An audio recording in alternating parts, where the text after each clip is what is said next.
आज के सवाल ना आपको कोई शैम्पू कमर्शियल जैसे लगेंगे। क्या आप फर झड़ने से परेशान हो गए हैं? क्या आपको ऐसा लग रहा है कि फर झड़ रहा है इसीलिए शेव कर देना चाहिए? नहीं, रुको। लोग समझे नहीं है कि अगर फर झड़ रहा है तो कोई रीजन है उसके पीछे, ऐसे बाल नहीं निकलता। अब इस वीडियो में आपको हर एक रीजन के बारे में मैं बता दूंगी। एक फन फैक्ट बताऊं, अगर आपने अपने डॉग को शेव किया, ऐसा भी हो सकता है कि आपका डॉग शाय हो जाएगा, यानी बिना बॉडी पे उसके फर के ना उसको बहुत अजीब लगेगा। तो प्लीज़ ये अत्याचार अपने डॉग पे मत करना।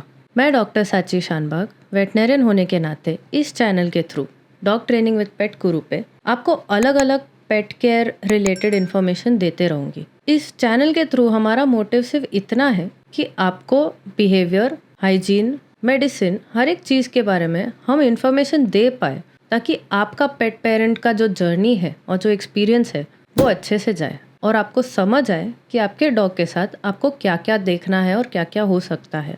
फर लॉस के ना जितने रीजंस हैं, उनमें से मैं जितने कवर कर पाऊंगी एक एक करके आपको बताते जाऊंगी। उसका मैं सोल्यूशन भी ना एक ओवरऑल ऊपर से सोल्यूशन दे दूंगी, लेकिन मैं आपको डिटेल्स नहीं बता सकती। क्यों नहीं? क्योंकि भले ही 2 डॉग्स को या 4 डॉग्स को सेम रीजन की वजह से भी शेडिंग होता रहेगा, हेयरफॉल होता रहेगा, तो भी मैं उन चारों का ट्रीटमेंट अलग करूंगी, क्योंकि शायद जो चीज़ एक को काम आया वो दूसरे या तीसरे को काम नहीं आएगा। एक पोस्ट रिलीज हुआ था कुछ महीने पहले, जिसमें एक इंसान ने गलत इन्फॉर्मेशन एक आइवरमेक्टिन नाम के टैबलेट के बारे में फैला दिया था। उस चीज़ की वजह से बहुत सारे डॉग्स को ओवरडोज दिया गया था उस टैबलेट का, क्योंकि सबको लग रहा था उसके पोस्ट के हिसाब से कि वेटनरियंस को सिर्फ पैसे कमाने हैं और इसीलिए ये टैबलेट आप दे दोगे ना तो सारे प्रॉब्लम ठीक हो जाएंगे। तो उसने जो गलती की थी, एक तो इन्फॉर्मेशन भी गलत था, और ऐसा इन्फॉर्मेशन बाहर डालना विदाउट कंट्रोल बहुत ही ज़्यादा बड़ा प्रॉब्लम हो गया था सबके लिए। मैं वो प्रॉब्लम नहीं बनूंगी। आपको मैं सोल्यूशन बताऊंगी कि ये चीज़ करना पड़ता है, लेकिन आपके डॉग को देखने के बाद आपका वेट आपको बताएगा कि उसका एग्जैक्ट ट्रीटमेंट क्या होगा। आगे देखते हैं। अब हम ना एक एक करके प्रॉब्लम देखेंगे। मैं ट्राई करूंगी ईजी से डिफ़िकल्ट की तरफ जाने। ईजी से डिफ़िकल्ट यानी मेरे लिए ईजी से डिफ़िकल्ट ट्रीटमेंट के हिसाब से। स्किन जो है ना वो सबसे बड़ा मतलब largest organ on the body skin है। तो अगर इसको कुछ हुआ तो आप समझ लेना कि इसको टाइम भी उतना ज़्यादा लगेगा रिकवर होने को। क्योंकि ये लार्जेस्ट ऑर्गन है, इसीलिए इसको न्यूट्रिशन भी बहुत ज़्यादा लगता है। अब हम स्किन को खिला नहीं सकते, हम जो अपने डॉग को खिलाते हैं उससे थ्रू, यानी हम लोग फूड अच्छा खिलाएंगे तो स्किन का न्यूट्रिशन, स्किन को जो न्यूट्रिशन चाहिए वो बराबर से मिलेगा। अब जैसे मैंने आपको बोला कि ये इतना लार्ज ऑर्गन है, तो आपका पेशेंस रखना, ट्रीटमेंट के साथ कंप्लायंस रखना बहुत इंपॉर्टेंट है। और एक बात प्लीज़ समझ लो, ये मैं बहुत बार क्लिनिक में बहुत लोगों को समझा के परेशान हो जाती हूँ कि ना हर प्रॉब्लम का सोल्यूशन इंजेक्शन नहीं होता है। मैं आपको ये भी बोल देती हूँ कि कई बार स्किन कंडीशंस को ठीक होने के लिए 6 से 8 महीने तक लगते हैं। तो 6 से 8 महीने तक कोई इंजेक्शन काम नहीं करता, और एक इंजेक्शन से तो कुछ फर्क नहीं पड़ेगा। अब देखते हैं reason number 1, worm load. Worm load यानी जो कीड़े हैं जो इंटेस्टाइन्स में रहते हैं, इंटेस्टाइन में ये जहाँ रहते हैं वहाँ पे ही एक्चुअली ना फूड का जो न्यूट्रिशन रहता है वो अब्सॉर्ब होता है बॉडी में। लेकिन जब ये वर्म लोड रहता है, अगर ये बहुत ज़्यादा है, तो डॉग जो भी खाना खा रहा है, पपी जो भी खाना खा रहा है, वो सारा न्यूट्रिशन वर्म्स के पास जा रहा है। तो ना आपके डॉग को न्यूट्रिशन मिल रहा है, तो स्किन को तो मिलेगा ही नहीं। इस सिचुएशन में कई बार वर्म लोड अगर बहुत ज़्यादा हो गया है तो आप शेडिंग देखोगे, फर लॉस देखोगे, ये इन जनरल होगा। इस चीज़ का सोल्यूशन क्या है? सिंपल चीज़ है, डीवर्मिंग। डीवर्मिंग आपके डॉक्टर के पास से आप जाके करवा सकते हैं। ओमेगा सप्लीमेंट्स दे सकते हैं ताकि स्किन को जो ज़रूरत है वो न्यूट्रिशन जल्दी मिले। तीसरा, उसको टाइम टू टाइम नहलाना। और चौथा, अगर उसका कोट लंबा है तो कोमिंग करना। रीज़न नंबर 2 पहले वाले से भी ज़्यादा सिंपल, ये है सीजनल शेडिंग। अब जब मैं आपको बोल रही हूँ कि ये सीजनल शेडिंग है, यानी कुछ ब्रीड्स में साल भर में थोड़ा थोड़ा होता रहता है, कुछ ब्रीड्स में साल में 1 या 2 बार पूरा कोट चेंज होता है, यानी सारा फर झड़ के नया आने वाला है। लेकिन जब ये सारा झड़ रहा है उसका ये मतलब नहीं कि डॉग पूरा का पूरा नंगा हो रहा है, नया फर आ रहा है। पुराना जा रहा है, उसी टाइम पे नया आ रहा है, और फिर उसके नेक्स्ट लेयर का फर जाना चालू होता है। ये आपको मोस्टली जो हेवी कोट वाले ब्रीड्स होते हैं उसमें दिखेगा। इस चीज़ का सोल्यूशन क्या है? आपके हाथ में वैसे तो कुछ है नहीं, ना मेरे हाथ में है। लेकिन अगर हमने कोमिंग किया, दिन में 1 या 2 बार अगर हम लोग ने बैठ के प्रॉपरली उनका कोमिंग किया, तो जो शेडिंग होना है कोमिंग के टाइम पे सबसे ज़्यादा होगा और बाकी दिन भर में आपको बहुत कम दिखेगा। सिंपल। कोमिंग यानी हम लोग कंघी से, स्पेसिफिक कंघी आता है हर एक ब्रीड के हिसाब से या कोट के लेंथ के हिसाब से, उसका फर कितना लंबा है उसके हिसाब से। तो वो कंघी लेके आप जब उसको ग्रूम करोगे, जब आप उसको कंघी करोगे, उसके सारे नॉट्स निकालोगे, उस चीज़ से शेडिंग आप कंट्रोल कर सकते हैं। रीज़न नंबर 3, बैक्टीरियल या फंगल इन्फेक्शन या फिर मिक्स्ड इन्फेक्शन। अब ये होता कैसे है, इसकी शुरुआत कहाँ से होती है?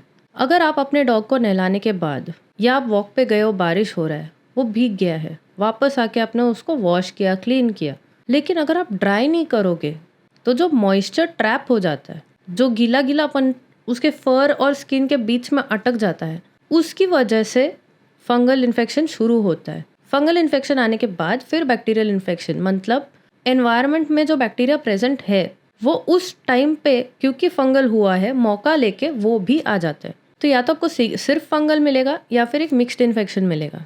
इसका सॉल्यूशन बहुत सिंपल है।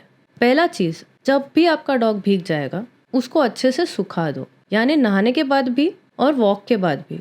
अगर आपने उसके पॉज धोए, बारिश का मौसम नहीं है पर आपने उसके पॉज धोए, तो भी आपको पॉज सुखाना है। ये पहला चीज़। दूसरा, एंटी फंगल शैम्पूज। आप कौन सा शैम्पू वो आपका डॉक्टर डिसाइड करेगा। कभी कभार एंटीबायोटिक का ज़रूरत पड़ सकता है। ओमेगा सप्लीमेंट्स जो उसके स्किन को रिकवर करने में हेल्प करेगा, और इचिंग कंट्रोल करने के लिए कोई तो मेडिसिन। वो कभी कभार टॉपिकल यानी ऊपर ऊपर से लगाने वाला कोई तो ऑयल या ऐसा कुछ रहेगा, या फिर कोई टैबलेट। कभी कभार बहुत सीवियर कंडीशन में हम एक हाथ इंजेक्शन दे सकते हैं, बट ये सारा डिसीजन आपके वेट के हाथ में है। अभी मैं आपको जितने रीजंस बताऊंगी, इनमें से जो भी रीज़न के लिए सबसे ज़्यादा सवाल आएंगे, उस रीज़न को लेके एक डिटेल में सिर्फ उस रीज़न को एक्सप्लेन करूंगी मैं। रीज़न नंबर 4, मेंज। ये आपने ना कहीं सुना होगा, देखा होगा। आपने बहुत बार स्ट्रे डॉग्स में ये देखा रहेगा कि वो ना या तो सिर्फ आगे से या तो सिर्फ पीछे से या फिर फुल बॉडी में एक भी फर नहीं दिखेगा और वो पूरा बॉडी ग्रेइश कलर का दिखता है। इतना इच करते हैं कि इच कर करके उन लोग ने खुद के बॉडीज पे वुंड क्रिएट किए। इस कंडीशन को कॉज करने वाला एक माइक्रोस्कोपिक ऑर्गेनिज्म है, मतलब इतना छोटा है कि आप अपने आंखों से देख नहीं सकते उसको। माइक्रोस्कोप के नीचे डाल के ही हम आइडेंटिफाई करते हैं कि उसको ये प्रॉब्लम है या नहीं। उस ऑर्गेनिज्म को, उस कीड़े को माइट्स बोलते हैं। माइट्स की वजह से मेंज होता है, और इसमें भी 2 टाइप के होते हैं। एक डेमोडेक्टिक मेंज है और एक सार्कोप्टिक मेंज है। दोनों का आइडेंटिफिकेशन आपका डॉक्टर करेगा, आपको करने की ज़रूरत नहीं है। और इसका सॉल्यूशन भी ना बहुत सिंपल है। आपके डॉक्टर ने एक बार आइडेंटिफाई कर लिया, आपको मेडिकेशन देंगे। मेंज को ट्रीट करने को काफ़ी टाइम जाता है। आप ऐसा एक्सपेक्ट करोगे कि 15-20 दिन में ठीक कर दो, तो वो नहीं हो पाता। कुछ कंडीशन में अगर वो माइल्ड है तो हो जाएगा, बट अगर सीवियर कंडीशन है तो नॉट पॉसिबल। इसमें antimite medication, itch control medication, shampoos लग सकते हैं और ओमेगा सप्लीमेंट्स लगता है। हर स्किन कंडीशन में आपको एक चीज़ समझना है कि बिना पेशेंस के ना कोई ट्रीटमेंट नहीं है, कोई सॉल्यूशन काम नहीं करेगा। दोबारा आपको बोल देती हूँ, जो भी टॉपिक पे सबसे ज़्यादा डाउट्स आएंगे, सबसे ज़्यादा सवाल आएंगे, उस टॉपिक को लेके एक प्रॉपर लंबा वीडियो मैं बना दूंगी जिसमें सिर्फ वो टॉपिक को मैं एक्सप्लेन करूंगी। यहाँ मैं आपको सिर्फ ऊपर ऊपर से बता रही हूँ ताकि आप समझ सको कि प्रॉब्लम कितने सारे हैं। अगर कोई मुझे फ़ोन पे बोल देता मेरा कुत्ता खुजा रहा है, मेरे पास ओके बोलने के अलावा कोई जवाब नहीं है। आप दवा दे दो, मैं क्या दूँ, उसको क्या हुआ है वो तो पता चलने दो। जब पता चल जाएगा तो दवा भी मिल जाएगा। रीज़न नंबर 5, टिक्स और फ्लीज। इसके बारे में आपको पता रहेगा, आप उनको कीड़े बोलते होंगे या फिर इनके कुछ और नाम होंगे किसी लोकल लैंग्वेज में। टिक्स और फ्लीज काफ़ी डेंजरस पैरासाइट्स हैं जो स्किन पे रहते हैं, लेकिन ये दोनों चीज़ें आपके डॉग के लिए काफ़ी डेंजरस है।